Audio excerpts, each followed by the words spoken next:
Las leyes inmutables. El hombre del mundo que yo pensaba menos expuesto a volverse loco era mi amigo Montenegro. Era un ser tímido, reflexivo, metódico, lector asiduo de la época, apuntador incansable de todos sus gastos, hasta de las cajas de cerillas que compraba. Y, sin embargo, cayó repentinamente en una espantosa demencia. Una tarde le encontré en el Retiro, y me pidió 1.000.000 de pesetas para la canalización del río Manzanares. Se trataba de un negocio que importaría, aproximadamente, 50 millones. Él se había suscrito ya por 25. Le faltaba la mitad. Pero contaba con los banqueros más importantes de Madrid, y conmigo, por supuesto. Para llevar a feliz término este proyecto grandioso, le parecía muy conveniente, se puede decir indispensable, hacerse diputado. Ya ves, en España la política lo absorbe todo. Si uno no es diputado, etcétera, etcétera. Montenegro lo fue, es decir, no lo fue, pero como si lo fuese. Una tarde se presentó en el Congreso poco antes de abrirse la sesión. Hizo avisar al presidente de que un señor diputado electo deseaba jurar. El presidente ordenó todo lo necesario para tan solemne acto, el crucifijo, los evangelios, etc. Se dio la voz, un señor diputado va a prestar juramento. Los que estaban en los escaños se pusieron en pie, y Montenegro, vestido de etiqueta y escoltado por los maceros, se presentó en el salón y avanzó majestuosamente hacia la presidencia. Porque ríe todo el mundo a carcajadas. Es que Montenegro llevaba un zapato negro de charol y otro de color. El presidente le pregunta su nombre, se entera de que no es diputado, sospecha que se trata de un loco, y lo hace retirar. Más adelante se presentó en el Palacio Real, dio el nombre de un exministro del tiempo de la República poco conocido personalmente en Madrid, y logró llegar de esta suerte hasta la Cámara Regia. Averiguada en el momento la supercheria, le agarrotaron como un paquete postal y lo enviaron a la cárcel.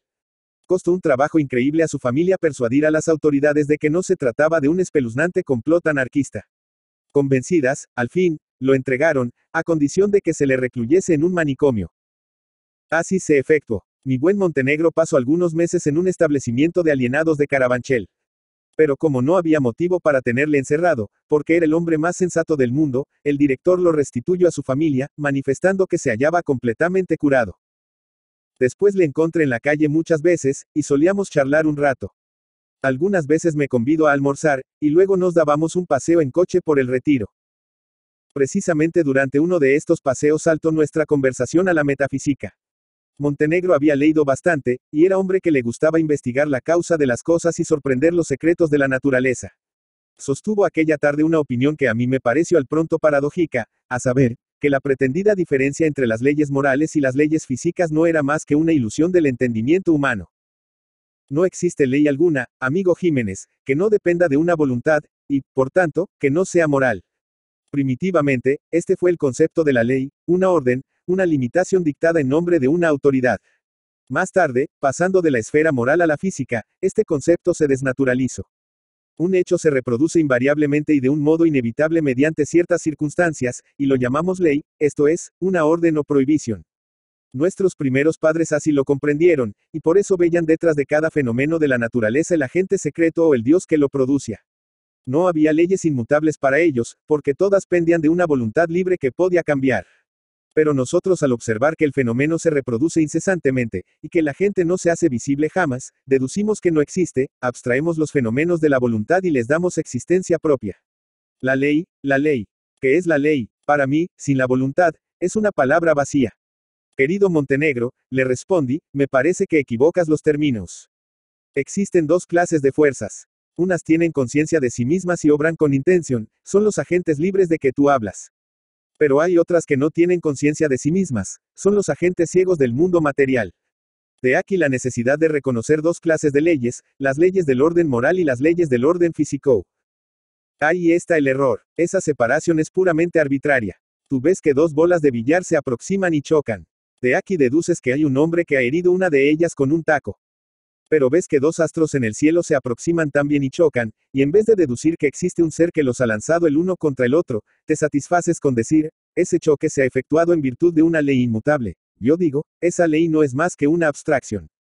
Si tú no ves los agentes inteligentes y libres que producen los fenómenos, yo tampoco veo los agentes ciegos de que me hablas. Agentes ciegos. ¿Qué significa esto? Si las leyes del mundo moral no pueden aplicarse al mundo físico, ni las de este al primero, fuerza es remontarse más alto y concebir un mundo que los abrace y los comprenda a los dos. Y en este mundo tiene que existir la inteligencia y la voluntad, porque no puede existir algo en la parte que no se dé en el todo. Por todos lados veo que eso de la inmutabilidad es una quimera. Así continuamos discutiendo hasta que los coches comenzaron a desfilar hacia la villa. Montenegro me invitó a tomar el té en su casa. Cuando hubimos terminado, me dijo, no sin cierto aparato de misterio y solemnidad. Voy a darte una prueba de confianza, Jiménez. Voy a demostrarte prácticamente la verdad de lo que antes te he dicho acerca de las leyes del universo. Altamente sorprendido, me dejé conducir desde el comedor hasta su gabinete de trabajo. Desde allí, por una puertecita de escape, me hizo entrar en otro gabinete, en cuyo centro había un gran aparato semejante a una esfera armilar. El sol era un globo de cristal esmerilado, iluminado en su centro por una bombilla de luz eléctrica. En torno suyo giraban, por medio de una máquina de relojería, hasta una docena de esferas más pequeñas y opacas, las cuales, como los planetas, no solo tenían movimiento de traslación, sino también de rotación. Habitando en estas esferas opacas, me hizo ver gusanos en unas, escarabajos en otras, y en otras, por fin, grillos. He aquí el universo, dijo sonriendo. Yo empecé a mirarle con recelo. Por medio de este aparato que aquí ves, continuo, y al cual yo, haciendo de providencia, me encargo de dar cuerda cada 8 días, estas esferas giran acompasadas y en orden eterno, como decís los literatos, las unas en torno de las otras. Los insectos que las pueblan están acostumbrados, porque han nacido aquí, a que el sol luzca 12 horas seguidas. Yo me encargo de apagarle cuando acabo de cenar, y entonces enciendo estas estrellitas, que son unas cuantas bombillas de diferente color. Yo los alimento, los limpio, les refresco la vivienda cuando hace falta, o se la caliento. En fin, soy un Dios mucho más benévolo que el nuestro. Empecé a mirarle con más recelo aún. Pero esta vida tranquila y feliz no puede durar eternamente, porque te repito que eso de las leyes eternas es una guasa. Soy un Dios benévolo en la apariencia, malo en el fondo, que les tiene preparada una sorpresa dolorosa, como a nosotros el nuestro, si hemos de dar crédito a San Juan Evangelista. El día menos pensado. Quedó unos instantes suspenso, y sus ojos comenzaron a girar de extraña manera. Ese día ha llegado, prorrumpió al fin con acento solemne. Yo, que soy su Dios, así lo quiero. Empecemos por los signos precursores. Y acto continuo, por medio de adecuada manipulación, hizo que las esferas comenzasen a girar en sentido contrario. ¡Qué asombro el de estos pequeños seres!, exclamó, al observar que el sol camina hacia su levante. Pero aún lo será mayor ahora. Y por medio de otra manipulación hizo que las esferas se moviesen como péndulos, en vez de girar circularmente. Adiós ley de la gravedad, profirió soltando una gran carcajada. Yo me hallaba cada vez más desconfiado, y con unas ganas horribles de marcharme. Pero esto no es nada. Ahora van a ver estos pequeños mortales cosas mucho más asombrosas. Apago repentinamente el foco del globo y, después de una pausa, encendió otro de un color rojo subido. A su lado encendió otros focos del mismo color. El cielo toma un color de sangre. Se acerca el fin del mundo. Inmediatamente hizo chocar uno de estos globos contra otro, y lo redujo a polvo. Comienza el cataclismo. En este momento se hacen rogativas entre los escarabajos para desviar de su cabeza la cólera del Eterno. Pero el Eterno no quiere. ¿Lo oís bien? El Eterno no quiere, exclamo a grandes gritos. El Eterno quiere pulverizaros, en castigo de vuestros pecados. Hizo estallar otro globo, y después otro, y así sucesivamente. El cielo ya no es más que un montón de ruinas, un caos. El Creador reduce a la nada lo que de la nada ha sacado. Ahora os toca a vosotros, miserables pigmeos, que habéis osado muchas veces dudar de la omnipotencia divina y blasfemar de mi providencia. Ahora os toca a vosotros. Yo estaba aterrado, y dirigí una mirada de angustia a la puerta, que, afortunadamente, no estaba lejos. El ángel del Señor se va a encargar de destruiros. Agarro una trompeta que tenía sobre la mesa, la llevo a los labios, y produjo un sonido horrisono. Luego tomó un martillo y se puso a dar golpes furiosos sobre las esferas opacas, haciéndolas pedazos en pocos momentos. Y a grandes gritos comenzó a proferir.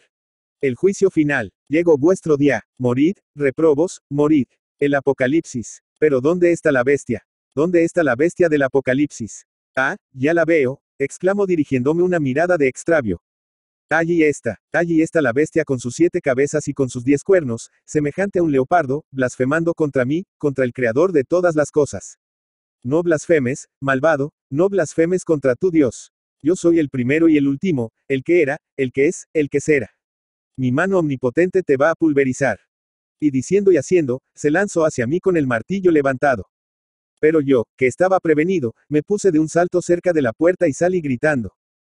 ¡Socorro! ¡Socorro! ¡Sujetad al loco! A mis voces salieron los criados y un hermano de Montenegro, le arrojaron a los pies una silla, y le hicieron tropezar y dar de bruces en el suelo.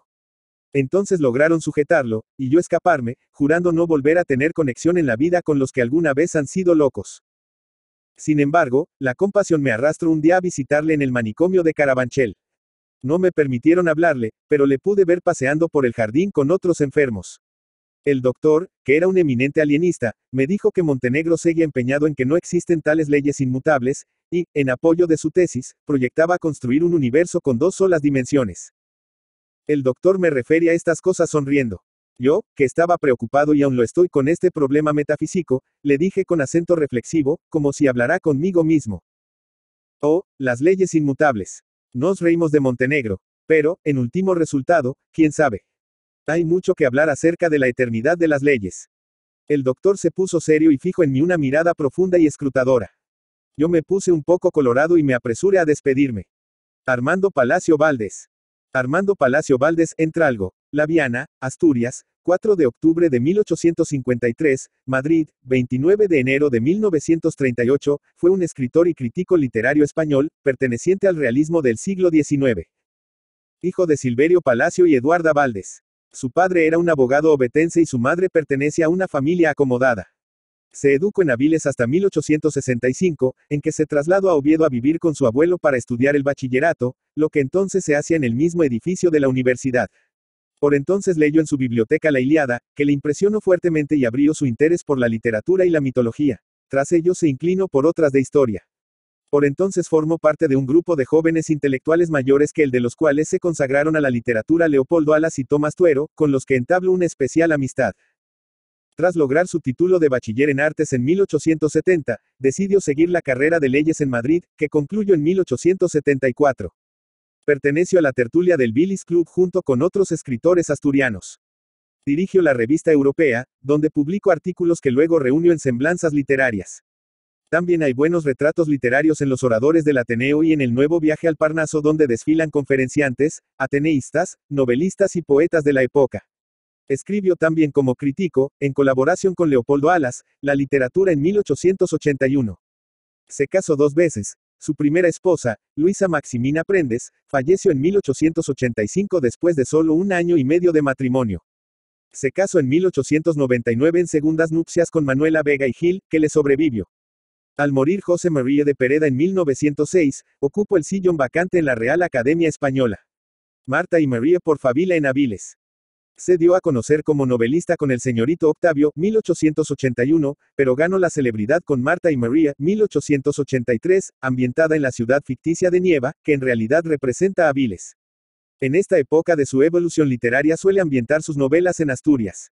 Así ocurre también con El idilio de un enfermo, 1884, que es quizá su obra más perfecta por la concisión, ironía, sencillez de argumento y sobriedad en el retrato de los personajes, algo que Palacio Valdés nunca logró repetir. También de ambiente asturiano son José, 1885, y El cuarto poder, 1888, donde de la misma manera que en La regenta de Leopoldo Alas se realiza una sátira de la burguesía provinciana, se denuncia la estupidez de los duelos y la fatuidad de los seductores. Su novela Riberita, 1886, cuya segunda parte es Maximina, 1887, transcurre en Madrid y revela cierto pesimismo y elementos autobiográficos. Por otra parte, la obra más famosa de Armando Palacio Valdés, La hermana San Sulpicio, 1889, transcurre en tierras andaluzas, cuyas costumbres muestra mientras narra los amores entre una monja que logra salir del convento y un médico gallego que al fin se casa con la religiosa vuelta al siglo. La espuma, 1891, es una novela que intenta describir la alta sociedad madrileña. La fe, 1892, como su propio título indica, trata el tema religioso, y en El maestrante, 1893, se acerca a uno de los grandes temas de la novela del realismo, el adulterio, de nuevo en ambiente asturiano. Andalucía surge de nuevo en Los majos de Cádiz, 1896, y las costumbres valencianas en La alegría del capitán Ribot, 1899. Entre todas sus obras, Palacio Valdés prefiere a Tristano el pesimismo, 1906, cuyo protagonista encarna el tipo humano que fracasa por el negativo concepto que tiene de la humanidad. La aldea perdida, 1903, es como una égloga novelada acerca de la industria minera y quiere ser una demostración de que el progreso industrial causa grandes daños morales. El narrador se distancia demasiado de su tema añorando con una retórica güera y declamatoria una Arcadia perdida y retratando rústicos como heroes homéricos y otorgando nombres de dioses clásicos aldeanos. Es una manera sumamente superficial de tratar la industrialización de Asturias. A Palacio Valdés se le daba mejor la descripción de la ciudad que de la vida rural. Los papeles del Dr. Angelico, 1911, es una recopilación de cuentos, pensamientos filosóficos y relatos inconexos, aunque muy interesantes. En Años de Juventud del Dr. Angelico, 1918, cuenta la dispersa historia de un médico, casas de huéspedes, amores con la mujer de un general, etc. Es autobiográfica la novela de un novelista, 1921, pero además se trata de una de sus obras maestras, con episodios donde hace gala de una gran ironía y un formidable sentido del humor. Otras novelas suyas son La hija de Natalia, 1924, Santa Rogelia, 1926, Los Cármenes de Granada, 1927, y Sinfonía Pastoral, 1931. Hizo 2 colecciones más de Cuentos en el pájaro en la nieve y otros cuentos, 1925, y Cuentos escogidos, 1923. Recogió algunos artículos de prensa breves en Aguas Fuertes, 1884. Sobre la política femenina escribió el ensayo histórico El gobierno de las mujeres, 1931, y sobre la Primera Guerra Mundial en la Guerra Injusta, donde se declara aliadófilo y se muestra muy cercano a la generación del 98 en su ataque contra el atraso y la injusticia social de la España de principios del siglo XX. En 1929 publicó su Testamento literario, en el que expone numerosos puntos de vista sobre filosofía, estética, sociedad, etc., con recuerdos y anécdotas de la vida literaria en la época que conoció. Durante la Guerra Civil lo encontramos en Madrid pasando frío, hambre, enfermo. Los hermanos Álvarez Quintero lo atendían con los escasos víveres que podían reunir. Palacio Valdés, el amable, el otrora célebre y celebrado, vanidosillo y fecundo escritor, moría en el olvido, sin ayuda, el año 1938. Póstumo es el álbum de un viejo, 1940, que es la segunda parte de la novela de un novelista y que lleva un prólogo del autor a una colección de 50 artículos. Sus obras completas fueron editadas por Aguilar en Madrid en 1935, su epistolario con Clarín en 1941. Armando Palacio Valdés es un gran creador de tipos femeninos y es diestro en la pintura costumbrista. Sabe también bosquejar personajes secundarios. Al contrario que otros autores, concede al humor un papel importante en su obra. Su obra ha sido muy traducida, especialmente al inglés, e igualmente apreciada fuera de España. Es seguramente junto a Vicente Blasco Ibáñez el autor español del siglo XIX más leído en el extranjero. Su estilo es claro y pulcro sin incluir neologismos ni arcaísmos.